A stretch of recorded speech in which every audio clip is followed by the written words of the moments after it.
Hello students, IIT brain में आपका स्वागत। आज हम फिजिक्स में क्लास 12th के topic potential energy of a system of charges पर डिस्कस करेंगे। क्या डिस्कशन है ये, इससे पहले मैं आपको बता दूं कि एक क्लिप में इससे पहले हम पोटेंशियल और पोटेंशियल एनर्जी के रिलेशन के बारे में बता चुके हैं।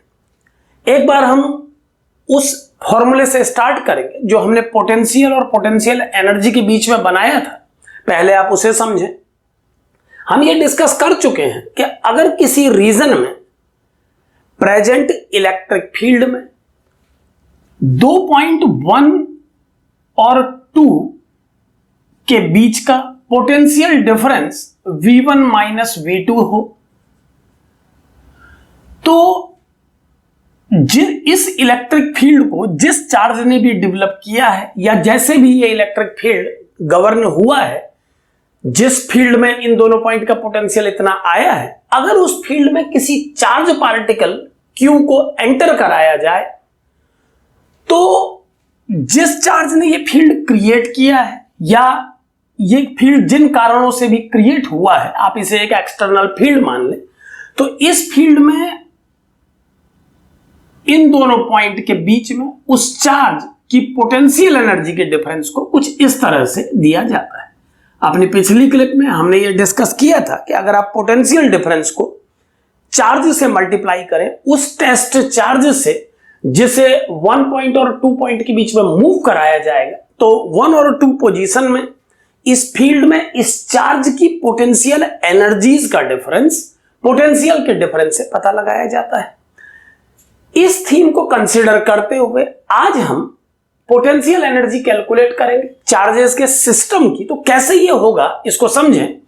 मान लीजिए एक चार्ज पार्टिकल Q1 इस पोजीशन पर सिचुएटेड है और इस चार्ज के अलावा सराउंडिंग में किसी भी प्रकार का चार्ज प्रेजेंट नहीं है, यानी इलेक्ट्रिक फील्ड जो भी जनरेट होगा इस रीजन में वो इस Q1 चार्ज पार्टिकल के द्वारा जनरेटेड इलेक्ट्रिक फील्ड ही होगा। मैं ऐसा कहना चाहता हूं।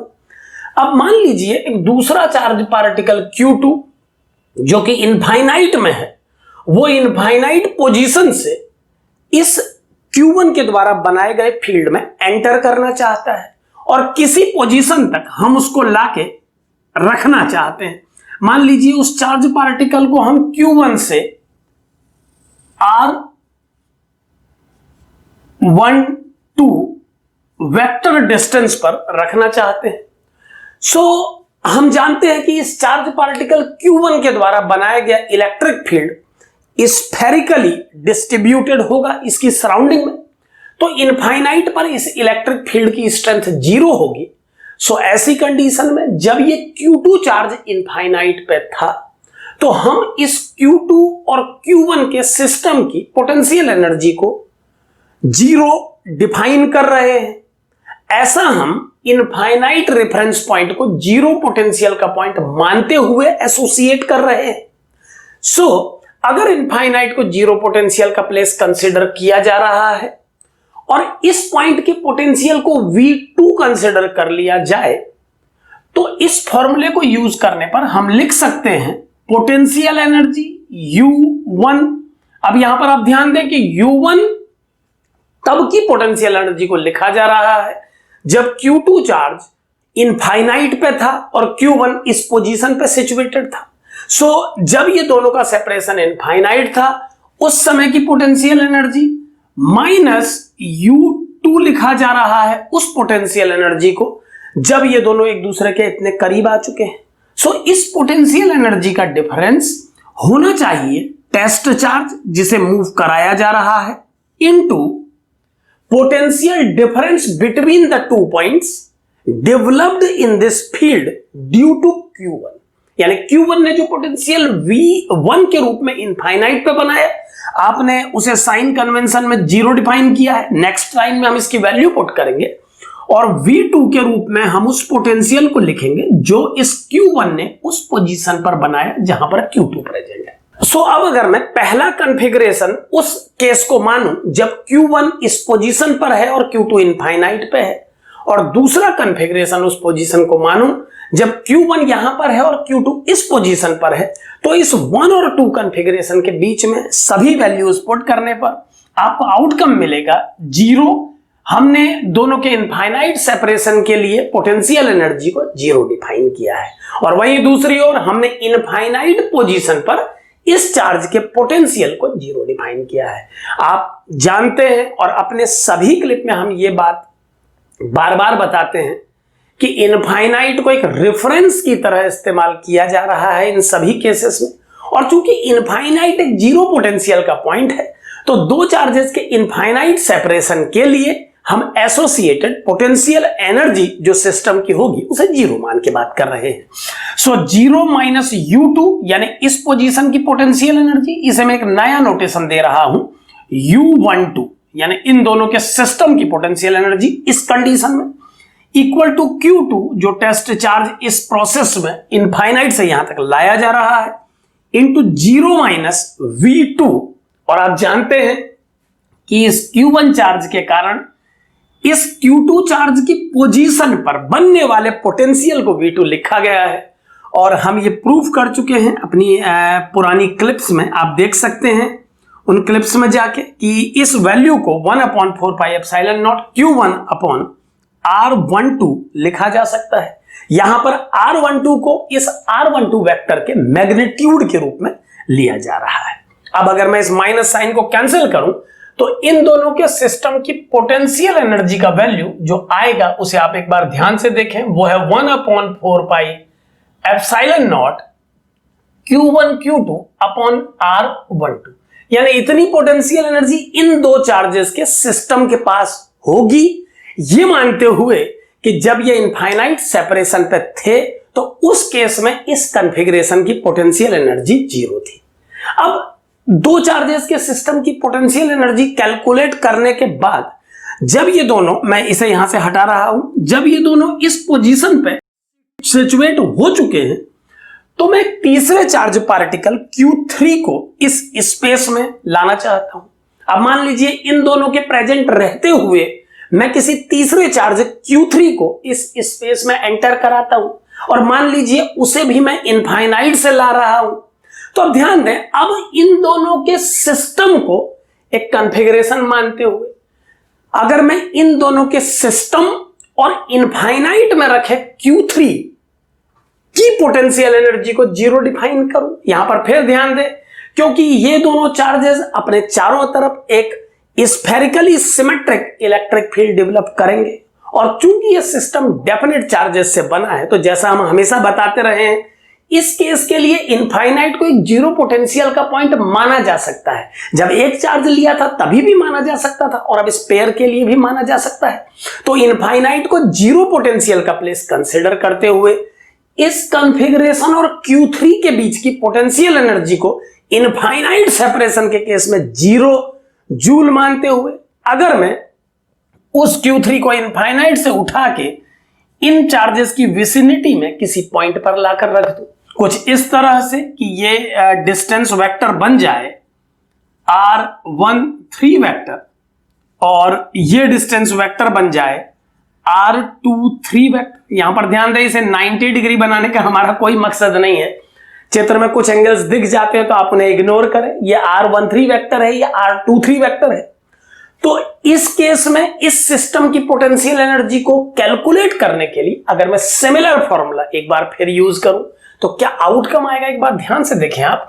अब ये फॉर्मूला लिखा जाएगा U1 minus U2 equal to Q, जो चार्ज लाया जा रहा है टेस्ट चार्ज के रूप में, इंटू V1 माइनस V2। और अब ध्यान दें नोटेशंस के मीनिंग, इस केस में आपको मैं समझाता हूं। U1 मतलब पोटेंशियल एनर्जी इस कॉन्फ़िगरेशन और Q3 के बीच की, तब की जब Q3 इनफाइनाइट पे था। तो बाय कन्वेंशन हम इसे 0 कंसीडर कर रहे हैं, आप ये बात जानते हैं। और इस पोजीशन में लाने के बाद की पोटेंशियल एनर्जी को मैं U2 लिख रहा हूं। अब यहां पर ध्यान दें, चूंकि इस पोजीशन में इस चार्ज को लाने के बाद आप देख पा रहे हैं कि इस कॉन्फ़िगरेशन के दोनों चार्जेस इसके साथ इसको अपने फील्ड में एंटर करने का मौका दे रहे हैं, तो डेफिनेटली एक एनर्जी बनेगी जो इन दोनों के कंबाइंड सिस्टम और Q3 की होगी।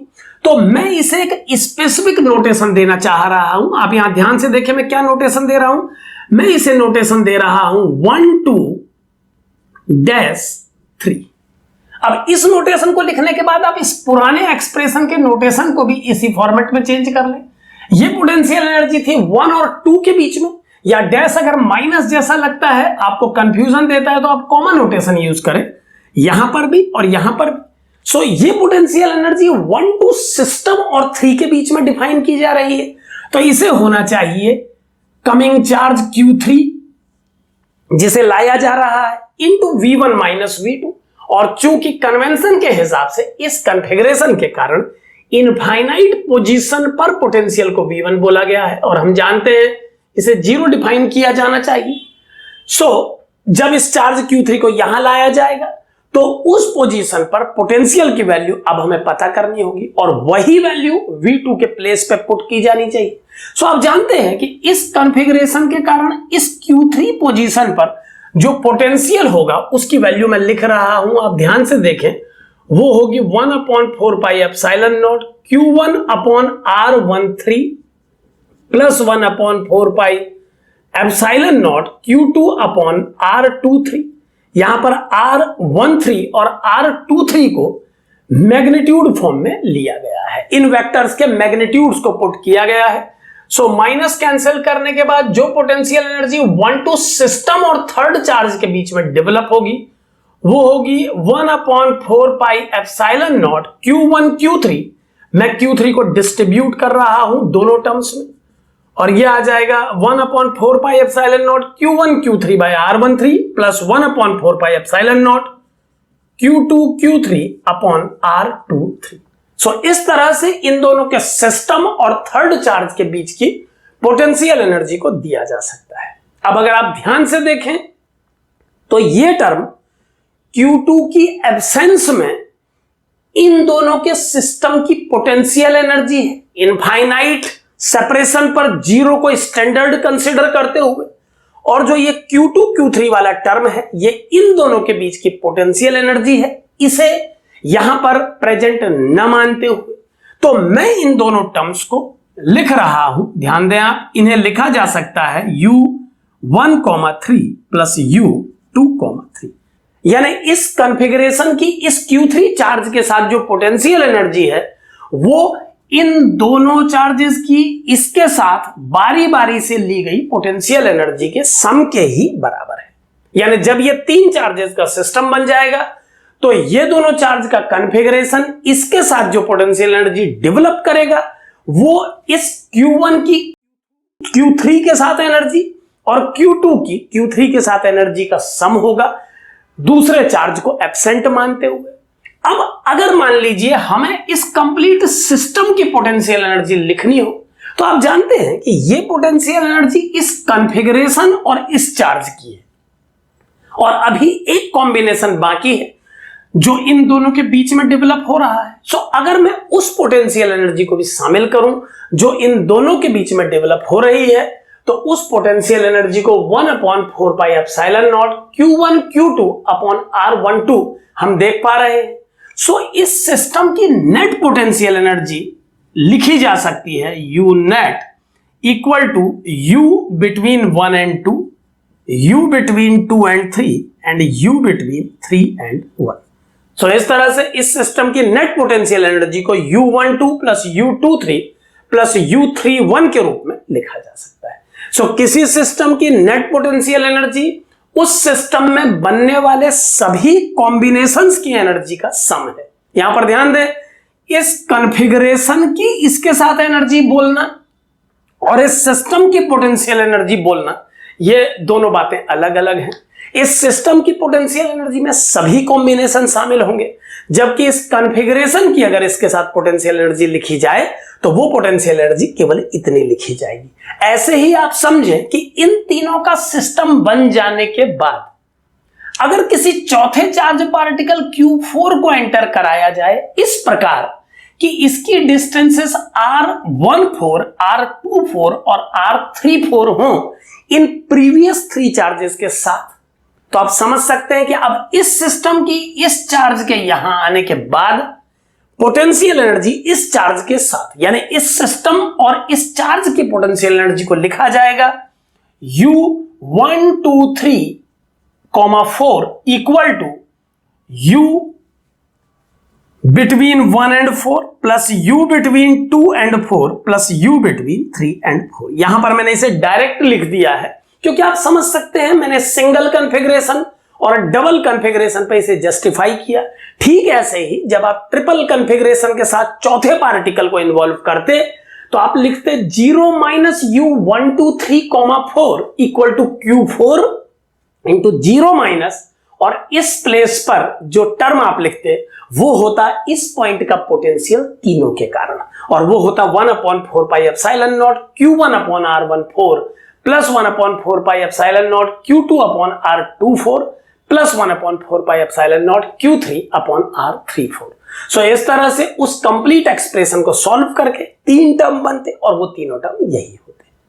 और आप देख पा रहे हैं कि अब 1 2 3 सिस्टम की 4 के साथ पोटेंशियल एनर्जी इतनी है, और अब अगर कोई हमसे कहे कि इस पूरे सिस्टम की पोटेंशियल एनर्जी बताइए, तो हमें इन तीनों चार्जेस और इस चौथे चार्ज के बीच में जितने कॉम्बिनेशन पॉसिबल हैं सभी को पिक करना होगा और सभी केसेस की पोटेंशियल एनर्जी को जोड़ना होगा। सो जब इस सिस्टम की पोटेंशियल एनर्जी लिखने की बात आएगी तो ये पोटेंशियल एनर्जी जो इस सिस्टम और इसके बीच में है उसमें हमें जोड़ना होगा इस पुराने टर्म को भी, यानी अब जब U नेट की वैल्यू आएगी तो उसमें U12, U14, U13, U23, U24 और U34 सभी टर्म शामिल होंगे। एक बात यहां पर और ध्यान दें, आप जानते हैं कि U12 को अगर फॉर्मूले के फॉर्म में लिखा जाए तो ये 1/4 pi epsilon naught Q1 Q2 bye R12 बनेगा। ऐसे ही U23 1/4 pi epsilon naught Q2 Q3 by R23 बनेगा, और ऐसे ही इन सभी टर्म्स को दिया जाएगा। सो किसी सिस्टम के लिए जब हम पोटेंशियल एनर्जी को लिखते हैं तो अगर हम उसे चार्जेस के टर्म में प्रेजेंट करें तो इस नेट फॉर्मूले को कुछ ऐसे दिया जा सकता है। आप ध्यान से देखें, यहां पर मैं पॉइंट की पोजीशन थोड़ा बदल के स्पेस बना रहा हूं। सो नेट पोटेंशियल एनर्जी को लिखा जा सकता है 1/4 पाई एप्सिलॉन नॉट, इसे ब्रैकेट से बाहर ले लिया जा रहा है, सभी टर्म में ये कॉमन होगा, और टर्म जो अंदर आएंगे अगर मैं इस 4 पार्टिकल सिस्टम के लिए लिखूं तो मेरे पास ये 3 और ये 3 6 टर्म होंगे। एक बार फाइनली और बता दूं, इन तीनों चार्जेस के सिस्टम की इसके साथ पोटेंशियल एनर्जी अगर लिखवाई जाए तो उसमें केवल ये 3 टर्म आएंगे क्योंकि इसे एक सिस्टम मान लिया गया, इसकी इसके साथ पोटेंशियल एनर्जी। लेकिन अगर इस सिस्टम की नेट एनर्जी लिखने को कहा जाए तो इस सिस्टम की नेट एनर्जी में 6 टर्म आएंगे, क्योंकि फिर आपको सभी कॉम्बिनेशंस पे ध्यान देना होगा। सो जैसे जैसे चार्जेस बढ़ते जा रहे हैं वैसे वैसे कॉम्बिनेशंस बढ़ते जा रहे हैं और पोटेंशियल एनर्जी इंक्रीज होती जा रही है। यह फॉर्मूला बहुत यूजफुल है, आप इसे समझें कि किसी सिस्टम की पोटेंशियल एनर्जी किसी नए पार्टिकल के साथ दी जा सकती है, दोनों की इंडिविजुअल एनर्जी उस नए पार्टिकल के साथ के सम के द्वारा। तो इस फॉर्मूले का यूज करके जो ये 1 2 3,4 बना वो कुछ इस तरह से। और अब अगर पोटेंशियल एनर्जी नेट दी जाए इस कंप्लीट सिस्टम की, इस कॉन्फ़िगरेशन और इसके बीच की बात नहीं कर रहा हूं, पूरे सिस्टम की जिसमें सभी पेयर शामिल हो, तो वो होगा 1/4 pi epsilon naught Q1 Q2 upon R12 plus Q1 Q3 upon R13 plus Q1 Q4 upon R14। यह लिखने का आसान तरीका है कि 1 के जितने कॉम्बिनेशन बन पा रहे हैं पहले आप उन्हें लिख दें। अब आप 1 को लीव करके 2 की तरफ बढ़े, 2 के कॉम्बिनेशन में आप 2 3 को लें। आप गलती से 2 1 ना ले लें क्योंकि आपने Q1 Q2 पेयर ऑलरेडी लिया हुआ है, तो अब Q2 Q1 लेने की रिक्वायरमेंट नहीं होगी। Q2 Q3 और इसके बाद आप Q2 Q4 को कंसिडर कर लें। 2 के सभी पेयर लिखे जा चुके हैं और फाइनली 3 और 4 के बीच में बनने वाले pair Q3 Q4 bye R34 को लिखें। सो इस तरह से आप इस सिस्टम की नेट पोटेंशियल एनर्जी लिख पाएंगे। अब यहां पर एक बात ध्यान दें कि अगर यही फॉर्मूला हमें एक्सटेंड करना हो n पार्टिकल सिस्टम के लिए तो हमें पहले पार्टिकल के बाकी n-1 के साथ, फिर दूसरे के बाकी n-2 के साथ, और ऐसे सभी पेयर लिखने होंगे। और ये लिखने का तरीका काफी कॉम्प्लिकेटेड होगा। तो अगर हम सिग्मा समेशन की लैंग्वेज में n पार्टिकल सिस्टम की पोटेंशियल एनर्जी को लिखें तो पोटेंशियल एनर्जी कुछ इस तरह से दी जानी चाहिए। आप ध्यान से देखें, n पार्टिकल सिस्टम की नेट पोटेंशियल एनर्जी को हम लिख सकते हैं 1/4 pi epsilon not sigma QI QJ upon RIJ। यहां पर RIJ आपके द्वारा पिक किए गए दो चार्जेस के बीच का सेपरेशन है और QI QJ उन दोनों चार्जेस के मैग्नीट्यूड है। I और J की वैल्यू के बारे में जो रेस्ट्रिक्शंस होंगी मैं सिग्मा पर लिख रहा हूं, आप ध्यान दें। I की वैल्यू आप पुट कर सकते हैं 1 to n, J की वैल्यू आप पुट कर सकते हैं 1 to n, और I और J इक्वल ना हो ये रेस्ट्रिक्शन भी मैं इस सिग्मा पे लगा देता हूं। यानी आप I और J को नॉन इक्वल लेते हुए जितने कॉम्बिनेशन बनाना चाहें बना सकते हैं। इस सिग्मा का अर्थ ये है, यानी आप I की वैल्यू 1 से n पुट करें, J की वैल्यू 1 to n पुट करें और I को J के इक्वल ना माने। तो ऐसे में आप देख पा रहे हैं कि जब आप इसमें डिफरेंट पेयर्स ढूंढेंगे तो I की वैल्यू को 1 और J की वैल्यू को 2 लेने पर जहां एक और Q1 Q2 by R12 involve होगा इसमें, वही Q2 Q1 अपॉन R21 भी इन्वॉल्व होगा। आप जानते हैं कि जब अपने इनिशियल डिस्कशन में हमने 3 पार्टिकल सिस्टम के लिए नेट एनर्जी कैलकुलेट की तो उसमें U12 टर्म आने के बाद U2 टर्म नहीं आया था, और ऐसे ही U23 आप यहां देख पा रहे हैं, लेकिन U32 एनर्जी के नाम पे कोई टर्म नहीं। सो आप समझ सकते हैं कि जब आप एक पेयर को पिक कर लेते हैं तो उस पेयर के रेसिप्रोकल को पिक करने का कोई नीड नहीं है। अगर Q1 Q2 के बीच की पोटेंशियल एनर्जी लिखी जाएगी तो Q1 Q2 upon R12 into K लिख देना सफिशिएंट है। आपको Q2 Q1 के फॉर्म में एक नया पेयर लिखने की रिक्वायरमेंट नहीं है। सो हम जानते हैं कि इस सिग्मा को सॉल्व करने पर हर टर्म 2 बार आ रहा है। सो करेक्शन फैक्टर के रूप में मैं इस इक्वेशन में एक हाफ भी टेक कर रहा हूं, यानी ये फॉर्मूला होना चाहिए half multiple of 1/4 pi epsilon not sigma summation I1 to n J1 to n and I is not equal to J। सो इस तरह से आप डिफरेंट I और J के पेयर को लगा के इस एक्सप्रेशन से पोटेंशियल एनर्जी सिस्टम की कैलकुलेट कर सकते हैं, एक ऐसे सिस्टम की जिसमें n पार्टिकल इन्वॉल्व हो। यानी इस फॉर्मूले को लगा के आप किसी भी सिस्टम के लिए पोटेंशियल एनर्जी कैलकुलेट कर पाएंगे। हाफ पुट करने की वजह हम एक बार और समझा दूं कि जब आप किसी केस को इस फॉर्मूले से सॉल्व करेंगे, जैसे उदाहरण के लिए अगर आप मान लीजिए 2 पार्टिकल के किसी सिस्टम के लिए इस फॉर्मूले को अप्लाई करते हैं, माना आप 2 पार्टिकल सिस्टम के लिए इस फॉर्मूले को यूज करते हैं, तो उस केस में आप इस फॉर्मूले से जो आउटकम लिखेंगे वो कुछ इस तरह का होगा। ध्यान दें, U net equal to half 1/4 pi epsilon naught, और सिग्मा टर्म को जब आप सॉल्व करेंगे तो क्या बनेगा एक बार ध्यान से देखें, यह बनेगा Q1 Q2 upon R12 plus Q2 Q1 upon R21। आप जानते हैं कि I और J को इक्वल नहीं लेना है तो 1 और 2 के पेयर के लिए आप एक बार Q1 Q2 अपॉन R12 लेंगे और एक बार Q2 Q1 अपॉन R21, लेकिन आप जानते हैं ये दोनों टर्म सेम ही होने चाहिए। सो ये 2 जब ये ट्वाइस होंगे तो ये 2 उन्हें कैंसिल करेगा और आपका फाइनल आंसर बन जाएगा 1/4 pi epsilon naught Q1 Q2 upon R12। और यही फॉर्मूला अप्लाई होता है 2 चार्जेस के बीच में, आप जानते हैं। तो चूंकि ये सिग्मा एक्सप्रेशन हर टर्म को 2 बार लिख रहा है, यही वजह है कि इस फॉर्मूले के बाहर हमको हाफ पुट करना पड़ा। इस मल्टीप्लिकेटिव फैक्टर को देख के कई बार स्टूडेंट के माइंड में कंफ्यूजन उठता है, वो ये सोचता है कि जब सारे पेयर पुट पिक किए ही हैं तो फिर हाफ लगा के आधा क्यों कर दिया आंसर को। तो समझे कि जब हमने सारे पेयर पिक करने की कोशिश की तो पेयर्स की संख्या ज्यादा होने के कारण हमें सिग्मा का इस्तेमाल करना पड़ा, और सिग्मा समेशन से आर्बिट्रेरीली जब आप इसे सॉल्व करेंगे तो I is not equal to J कह के आप Q1 टाइप के पेयर को अलग कर रहे हैं, करना भी चाहिए, क्योंकि कोई चार्ज पार्टिकल अपने ही साथ कोई पोटेंशियल एनर्जी डेवलप नहीं करेगा। अब इन्हें अलग करने के बाद रही बात अदर पेयर्स की, तो इसमें I को 1 और J को 3 और I को 3 और J को 1 रखने पर जो दो पेयर बनेंगे वो सेम ही है। तो हर पेयर अपने को रिवाइज कर रहा है, इसीलिए हाफ फैक्टर लगा के इसे मॉडिफाई किया जा रहा है। सो इस फॉर्मूले में लगे हाफ को आप ऐसे न समझें कि पोटेंशियल एनर्जी को आधा किया जा रहा है, आप इसे ऐसे समझें कि सिग्मा के समेशन से आने वाला ये वैल्यू रिक्वायर्ड वैल्यू का डबल हो चुका है और इससे बचने का कोई उपाय नहीं है। तो हाफ लगा के हम अपने आंसर को कंपनसेट कर रहे हैं। सो इस तरह से एक n पार्टिकल सिस्टम के लिए भी पोटेंशियल एनर्जी को दिया जा सकता है।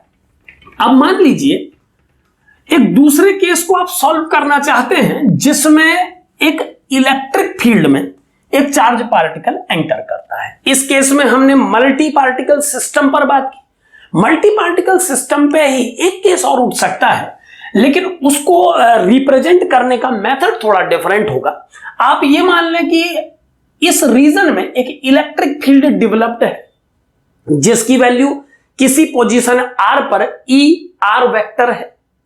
सो जब उस इलेक्ट्रिक फील्ड में आप एक पार्टिकल को एंटर कराएंगे, मान लें इलेक्ट्रिक फील्ड कुछ इस तरह से है, ये यूनिफॉर्म है या नॉन यूनिफॉर्म इस पर डिस्कशन नहीं चल रहा है, बस आप ये समझें कि ये एक इलेक्ट्रिक फील्ड है जिसे क्रिएट करने वाली कोई डेफिनेट बॉडी अगर है तो फिर डेफिनेटली ये इलेक्ट्रिक फील्ड इस तरह का होगा कि ये इनफाइनाइट की तरफ बढ़ते बढ़ते जीरो इंटेंसिटी का हो जाए। सो जैसा भी इलेक्ट्रिक फील्ड है, आप एक आर्बिट्रेरी केस समझें कि इस इलेक्ट्रिक फील्ड में एक चार्ज पार्टिकल को इनफाइनाइट से इस पोजीशन तक लाया जा रहा है। आप ध्यान से समझें कि इस इलेक्ट्रिक फील्ड में एक चार्ज पार्टिकल को इनफाइनाइट से इस पॉइंट तक लाया जा रहा है।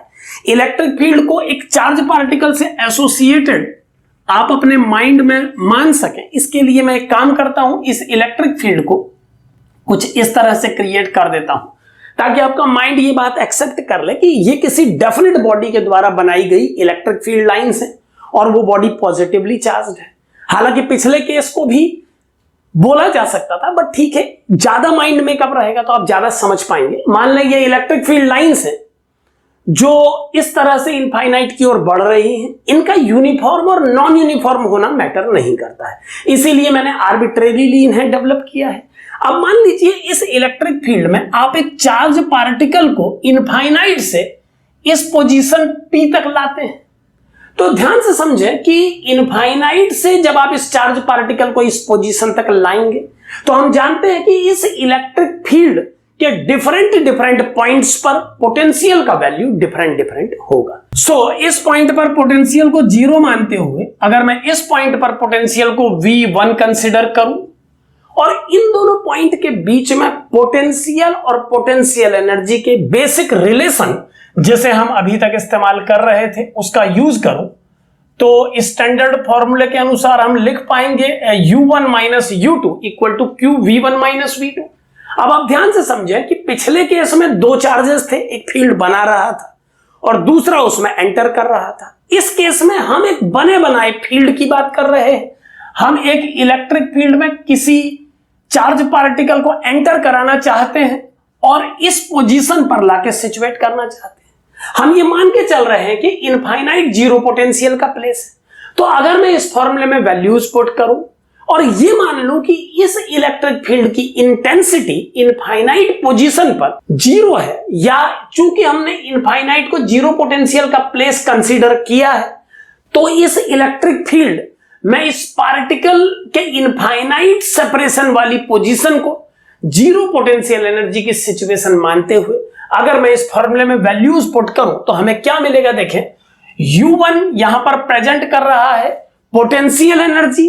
किसकी पोटेंशियल एनर्जी? इस इलेक्ट्रिक फील्ड और इस पार्टिकल की। यहां पर आप ध्यान दें, पोटेंशियल एनर्जी किसी सिंगल पार्टिकल की नहीं हो सकती है। पिछले केस में 2 पार्टिकल के पेयर से स्टार्ट करके n पार्टिकल के सिस्टम तक इस थीम को डिस्कस किया।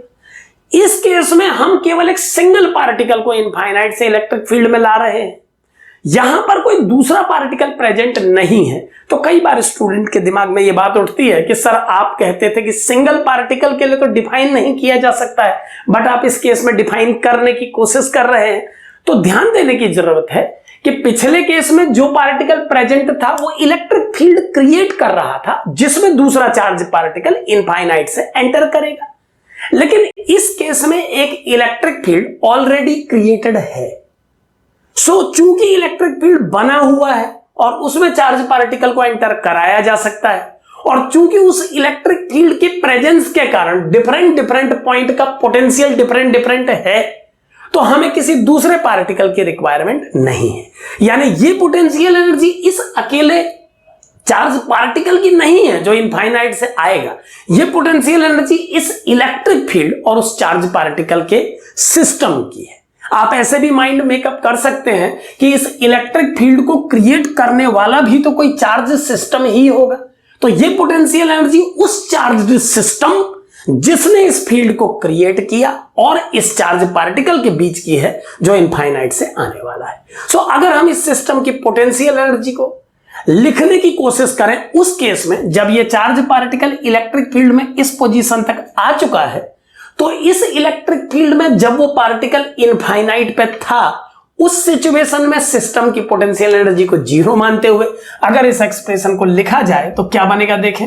इनफाइनाइट सेपरेशन वाले केस को आप जीरो पोटेंशियल एनर्जी का केस मान लें, -u2 माने तब की पोटेंशियल एनर्जी जब चार्ज पार्टिकल इस फील्ड में इस पोजीशन तक आ गया। इसे भी मैं v2 से चेंज कर देता हूं क्योंकि टू नोटेशन पर हम जब पार्टिकल यहां पहुंच चुका है उस समय के डाटा पुट कर रहे हैं। सो u1 को जीरो कंसीडर करते हुए हमें u2 की वैल्यू कैलकुलेट करनी है। u2 उस कंडीशन की पोटेंशियल एनर्जी को प्रेजेंट कर रहा है जब चार्ज पार्टिकल इस पोजीशन तक आ चुका है, और जो चार्ज पार्टिकल एंटर कर रहा है मान लें कि वो चार्ज पार्टिकल q2 चार्ज है। सो 0 माइनस u2 को लिखा जा सकता है q2 इंटू v1 माने 0। v1 का अर्थ है इनफाइनाइट पोजीशन पर पोटेंशियल, और चूंकि वही रेफरेंस पॉइंट है हमारे लिए तो उसे 0 लिखा जा सकता है। माइनस v2, तो मान लेते हैं कि इस इलेक्ट्रिक फील्ड ने इस पोजीशन को v2 पोटेंशियल का पॉइंट क्रिएट किया हुआ है। सो सॉल्व करने पर u2 का वैल्यू आ जाएगा q2 इंटू v2। यानी इस फील्ड ने इस पॉइंट पर अगर v2 पोटेंशियल डेवलप किया है इनफाइनाइट के रेफरेंस में, तो इस पॉइंट के पोटेंशियल को चार्ज q2 से मल्टीप्लाई करके इस इलेक्ट्रिक फील्ड और इस पार्टिकल के सिस्टम की पोटेंशियल एनर्जी लिखी जा सकती है। यहां ध्यान रहे इस पोटेंशियल एनर्जी को आप एब्सोल्यूट ना समझें, ये मानते हुए ये आंसर आया है कि जब वो चार्ज इनफाइनाइट सेपरेशन पे था तब इस इलेक्ट्रिक फील्ड और उस चार्ज पार्टिकल के सिस्टम की पोटेंशियल एनर्जी 0 थी। अब ध्यान दें कि Q2 के यहां पहुंच जाने के बाद, Q2 के इस पोजीशन पे पहुंच जाने के बाद अब इसी फील्ड में अगर हम एक दूसरे चार्ज पार्टिकल Q1 को एंटर कराएं, और मान लीजिए कि उस Q1 चार्ज पार्टिकल को आपने इस पोजीशन पर प्लेस करना है, एक Q1 चार्ज पार्टिकल को आप इस पोजीशन पे प्लेस करना चाहते हैं, और मान लें कि इस पोजीशन का पोटेंशियल V1 है इस इलेक्ट्रिक फील्ड के कारण। इसके अलावा Q2 ने इस पॉइंट पर जो पर्सनल फील्ड डेवलप किया है उससे जो चेंजेस आएंगे उन्हें अलग से लिखा जाएगा। यहां पर ये बात ध्यान देते रहे। सो इतनी पोटेंशियल एनर्जी है इस Q2 और इलेक्ट्रिक फील्ड सिस्टम की। अब जब ये Q1 इस पोजीशन तक पहुंचेगा तो Q1 के यहां पहुंचने पर ये Q2 और ये जो इलेक्ट्रिक फील्ड यहां प्रेजेंट है वो दोनों इस नए के साथ कितनी पोटेंशियल एनर्जी बनाएंगे, एक बार इसको कैलकुलेट कर लेते हैं। यहां पर फिर ध्यान रखें मैं Q2 और इलेक्ट्रिक फील्ड को एक कंबाइंड कॉन्फ़िगरेशन मान रहा हूं, और इसके कारण इस चार्ज Q1 और इस कॉन्फ़िगरेशन की पोटेंशियल एनर्जी निकाल रहा हूं। तो ये क्या बनेगी, सेम फॉर्मूला फिर से अप्लाई करेंगे, ध्यान देते रहें। u1 minus u2 equal to q into v1 minus v2, और अब इसमें मैं डाटा पुट कर रहा हूं। अब ध्यान से देखें u1 फिर से एक बार मान लीजिए इनफाइनाइट सेपरेशन वाली कंडीशन को शो कर रहा है, तो u1 की value 0 minus u2 potential energy होगी इस कॉन्फ़िगरेशन और इस चार्ज Q1 की। तो इस कॉन्फ़िगरेशन और Q1 के कंबाइंड सिस्टम की पोटेंशियल एनर्जी को मैं u1 डैश से प्रेजेंट कर देता हूं। यहां पर आप ध्यान दें कि u1 डैश को मैं इस कंप्लीट कॉन्फ़िगरेशन और Q1 के बीच की पोटेंशियल एनर्जी के लिए यूज कर रहा हूं। सो ये वैल्यू इक्वल हो जाएगी Q यानी आने वाले चार्ज Q1 इनफाइनाइट के पोटेंशियल और इस पॉइंट का पोटेंशियल V1, तो V2 को मैं पुट कर दे रहा हूं V1। अब आप ध्यान दें कि V1 पोटेंशियल इस पॉइंट पर इस इलेक्ट्रिक फील्ड ने डेवलप किया है, लेकिन आप जानते हैं कि Q2 भी इस पॉइंट पर पोटेंशियल डेवलप करेगा। सो इस सेपरेशन को R21 डिफाइन करते हुए मैं उस पोटेंशियल को भी इसमें ऐड कर देता हूं, तो ये बन जाएगा +1/4πε0 Q2 अपॉन R21। ये पोटेंशियल लिखा जा रहा है Q2 चार्ज के कारण Q1 की पोजीशन पर। सो इस तरह से इस U1 डैश को प्रेजेंट किया जा सकता है। और अब अगर मैं इसे ओपन करूं तो U1 डैश का वैल्यू बनेगा Q1 V1 plus Q1 into 1/4πε0 Q2 upon R21। इस Q1 को मैं Q2 के साथ ले रहा हूं, सो ये बन जाएगा Q1 Q2 अपॉन R21। अब आप क्लियरली देखें कि ये दो टर्म का कॉम्बिनेशन बना है और बनना भी चाहिए, क्योंकि अब ये पोटेंशियल एनर्जी इस Q1 और इस कंबाइंड कॉन्फ़िगरेशन के बीच में क्रिएट हुई है। यानी इस पोटेंशियल एनर्जी में Q1 Q2 के सिस्टम की पोटेंशियल एनर्जी और Q1 के साथ इस इलेक्ट्रिक फील्ड की पोटेंशियल एनर्जी दोनों शामिल है। अब अगर हम इस कंप्लीट सिस्टम की पोटेंशियल एनर्जी लिखना चाहें, जिसमें हम Q1 Q2 के पेयर को शामिल करना चाहें और साथ में इलेक्ट्रिक फील्ड के साथ Q1 और इलेक्ट्रिक फील्ड के साथ Q2 को इंडिपेंडेंटली, तो इस कंप्लीट सिस्टम की नेट पोटेंशियल एनर्जी को इन दोनों एनर्जी के सम के रूप में लिखा जाएगा। आप एक बार फिर से मैं रिवाइज कर रहा हूं, आप इस टर्म को पहले ध्यान से समझ लें एक बार। हमने सबसे पहले इस फॉर्मूले का यूज करके Q2 को इस फील्ड में एंटर कराने के बाद Q2 और इस इलेक्ट्रिक फील्ड के सिस्टम की पोटेंशियल एनर्जी कैलकुलेट की। देन Q2 और इस इलेक्ट्रिक फील्ड को एक कंबाइंड कॉन्फ़िगरेशन मान के जब Q1 को एंटर कराया इस फील्ड में, तो इस Q1 और इस कॉन्फ़िगरेशन के बीच की पोटेंशियल एनर्जी कैलकुलेट की। और अब हम इन दोनों एनर्जी की हेल्प से इस सिस्टम की नेट एनर्जी लिखना चाहते हैं, तो वह नेट एनर्जी होगी इन दोनों एनर्जीज का सम, और उसे लिखा जा सकता है U नेट इक्वल टू ये वाली एनर्जी Q2 V2 प्लस ये कंप्लीट एनर्जी Q1 V1, और एक तीसरा टर्म और इसमें इन्वॉल्व होगा, वो है 1/4πε0 Q1 Q2 अपॉन R21 या 12 जैसा कहना चाहें कह सकते हैं। क्योंकि हम जानते हैं कि डिस्टेंस को शो किया जा रहा है, तो 12 और 21 का एक ही मीनिंग होगा। सो इस सिस्टम की net energy Q1 V1 plus Q2 V2 plus 1/4πε0 Q1 Q2 upon R12 लिखी जा सकती है। तो सभी बातों का ध्यान दें, इससे पहले हमने n पार्टिकल के सिस्टम के लिए रिजल्ट लिखा, और अब हम ये बताने की कोशिश कर रहे हैं कि कभी किसी एक्सटर्नल फील्ड में अगर एक सिंगल चार्ज पार्टिकल एंटर करे, तो उस सिंगल चार्ज पार्टिकल की उस इलेक्ट्रिक फील्ड के साथ पोटेंशियल एनर्जी इतनी लिखी जाती है, ये मानते हुए कि जब वो चार्ज पार्टिकल इनफाइनाइट सेपरेशन पे था तब इलेक्ट्रिक फील्ड और उस पार्टिकल के बीच की पोटेंशियल एनर्जी 0 थी। तो रेफरेंस का इस्तेमाल अभी भी हुआ है, ये कभी ना भूलें। पोटेंशियल एनर्जी एक एब्सोल्यूट टर्म ना पहले था ना अब है, वो हमेशा रिलेटिव रहा है। रेफरेंस डिफाइन होने के बाद ही इसे लिखा जाता है। सो ये पोटेंशियल एनर्जी है Q2 V2 इस चार्ज पार्टिकल Q2 और इस इलेक्ट्रिक फील्ड सिस्टम की। Q1 V1 पोटेंशियल एनर्जी है इस इलेक्ट्रिक फील्ड और इस Q1 चार्ज के सिस्टम की, और ये पोटेंशियल एनर्जी है इन दोनों के बीच की, जबकि इलेक्ट्रिक फील्ड यहां एब्सेंट कर दिया जाए। सो आप देख पा रहे हैं कि पिछले केस की तरह इस केस में भी सभी कॉम्बिनेशंस 1 by 1 इस्तेमाल किए गए हैं। सो पोटेंशियल एनर्जी का नेट रिजल्ट जब लिखा जाता है, तो यह बात आपको ध्यान रखनी होगी कि आप जिस कॉन्फ़िगरेशन के लिए इसे लिख रहे हैं उस कॉन्फ़िगरेशन का कोई पेयर छूटना नहीं चाहिए, आपको सारे पेयर शामिल करने होंगे। इलेक्ट्रिक फील्ड को भी आप एक कंपोनेंट के रूप में गिन सकते हैं। क्यों? क्योंकि इस इलेक्ट्रिक फील्ड को क्रिएट करने वाला भी तो कोई चार्ज होगा।